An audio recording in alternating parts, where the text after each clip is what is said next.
Hello everyone and welcome back to another video. In today's video I'm going to show you how to check OneDrive storage space in OneDrive app at 2026.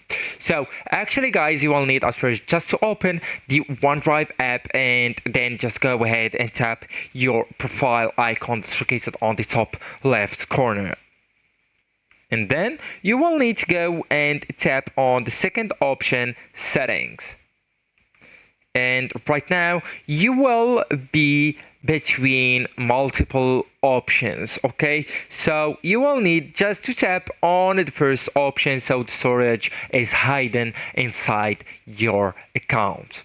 Okay, so just go and tap on personal, and there you go. So right here you will see the total storage, used space, even the available space, and a breakdown like files, photos, backup, etc.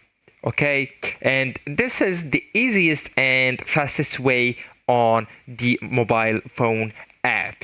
Okay, so actually you can increase your storage by tapping on get more storage, and to do that you will need to hit a plan. So you will need to get subscription. Okay, so you will need just go with swipe to upgrade, and then you will choose a plan, and there you go, your storage will increase. So actually guys, that's so simple. This is the way to your storage. As I said, the storage is hidden inside your personal infos, so just tap on the personal inside the account settings section, and inside that you will find your storage and you can see it. So actually guys, that's it. This is the end of the video. Thank you so much for watching and goodbye.